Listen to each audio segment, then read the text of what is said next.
اعوذ باللہ من الشیطان الرجیم بسم اللہ الرحمن الرحیم۔ بکر موتی رب اشرح لی صدری ویسر لی امری واحلل عقدۃ من لسانی یفقہوا قولی۔ بکر موتی حصہ اول۔ اللہ کا خود اپنے ہاتھ سے لکھا ہوا ایگریمنٹ جو اللہ کے پاس حفاظت سے ہے۔ کتب علی نفسہ الرحمہ۔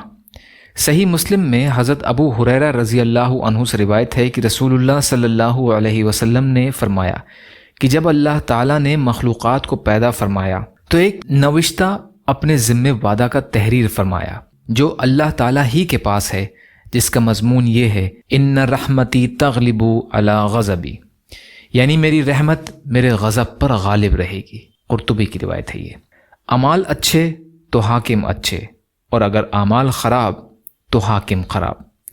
مشکات میں حلیہ بن ابی نعیم کی روایت ہے کہ رسول اللہ صلی اللہ علیہ وسلم نے فرمایا کہ اللہ تعالیٰ فرماتا ہے کہ میں اللہ ہوں، میرے سوا کوئی معبود نہیں، میں سب بادشاہوں کا مالک اور بادشاہ ہوں، سب بادشاہوں کے دل میرے ہاتھ میں ہیں۔ جب میرے بندے میری اطاعت کرتے ہیں تو میں ان کے بادشاہوں اور حکام کے دلوں میں ان کی شفقت اور رحمت ڈال دیتا ہوں، اور جب میرے بندے میری نافرمانی کرتے ہیں تو ان کے حکام کے دل ان پر سخت کر دیتا ہوں، وہ ان کو ہر طرح کا برا عذاب چکھاتے ہیں۔ اس لیے حکام اور عمرا کو برا کہنے میں اپنا وقت برباد نہ کرو، بلکہ اللہ تعالیٰ کی طرف رجوع اور اپنے عمل کی اصلاح کی فکر میں لگ جاؤ تاکہ تمہارے سب کاموں کو درست کر دوں۔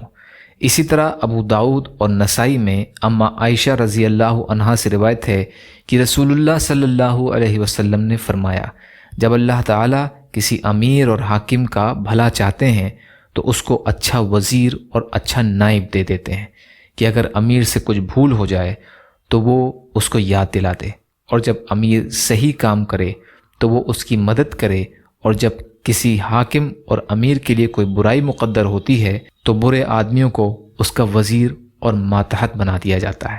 معارف القرآن۔ ایک عالمی آفت کا شرعی حکم۔ ٹی وی پر میچ دیکھنا جائز نہیں، اس میں کئی گناہ اور خرابیاں ہیں۔ پہلا گناہ کھیلنے والوں کی تصاویر قصداً دیکھنے کا ہے، جس کو حضرت مفتی محمد شفیع صاحب رحمۃ اللہ علیہ نے جواہر الفقہ حصہ 3 پیج 339 پر لکھا ہے۔ ٹی وی میں بے شمار لوگوں کی تصاویر ہوتی ہیں، اس لیے ہر تصویر کو دیکھنا الگ الگ گناہ ہے۔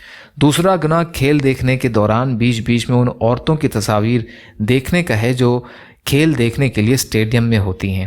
تیسرا گناہ ٹی وی خریدنے اور گھر میں رکھنے کا ہے، اگرچہ اس کو استعمال نہ کیا جائے، جیسا کہ فتاوی رحیمیہ حصہ 6 پیج 298 پر لکھا ہوا ہے۔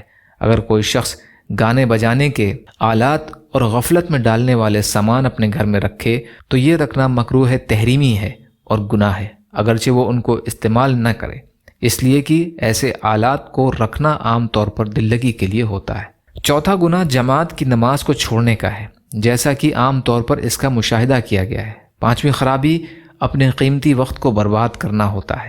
چھٹی خرابی لایانی یعنی بے فائدہ کام میں اپنے کو مشغول رکھنا ہے، جبکہ حدیث میں اسلام کی خوبی یہ بتلائی گئی ہے کہ بیکار کاموں کو چھوڑ دو۔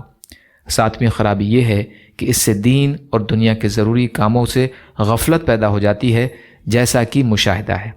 آٹھویں خرابی یہ ہے کہ اس سے ٹی وی سے انسیت پیدا ہوتی ہے، پھر اس کے بعد بہت سے گناہ اور خرابیاں وجود میں آتی ہیں۔ نویں خرابی یہ ہے کہ اس سے روزی میں برکت ختم ہو جاتی ہے، کیونکہ ہر گناہ کا یہی اثر ہے۔ 10ویں خرابی یہ ہے کہ ٹی وی کے پروگراموں سے دلچسپی رکھنے والا بھلائی کے کاموں سے محروم رہتا ہے۔ یا اللہ ہم سب کو کہنے سننے سے زیادہ عمل کی توفیق عطا فرما۔ یا اللہ جو مظلوم ہیں، پریشان حال ہیں، بیمار ہیں، قرض میں ہیں، بے روزگار ہیں، محتاج ہیں، ان کی مدد فرما۔ یا اللہ مظلوم فلسطینیوں کی، کشمیریوں کی، روہنگیا مسلمانوں کی اور مسلمان جہاں بھی پریشان حال ہیں، ظالموں کے ظلم کا شکار ہیں، آپ ان کی بھرپور مدد فرمائیے۔ یا اللہ ہم سب کو اپنی استطاعت کے بقدر اپنا حق ادا کرنے والا بنائیے۔ یا اللہ آپ نے ہمارا ظاہر بھی اچھا بنایا ہے، ہمارے باطن کو بھی اچھا بنا دیجیے۔ یا اللہ صبر کرنے والا، شکر کرنے والا اور اچھی طرح عبادت کرنے والا بنائیے۔ یا اللہ آپ قادر مطلق ہیں، آپ کے لیے ہر چیز آسان ہے، ہمارے لیے بھی آسانیاں پیدا فرمائیے۔ جو مانگا وہ بھی عطا کر دیجیے، جو بھول گئے ہوں اپنے فضل و کرم سے عطا فرمائیے۔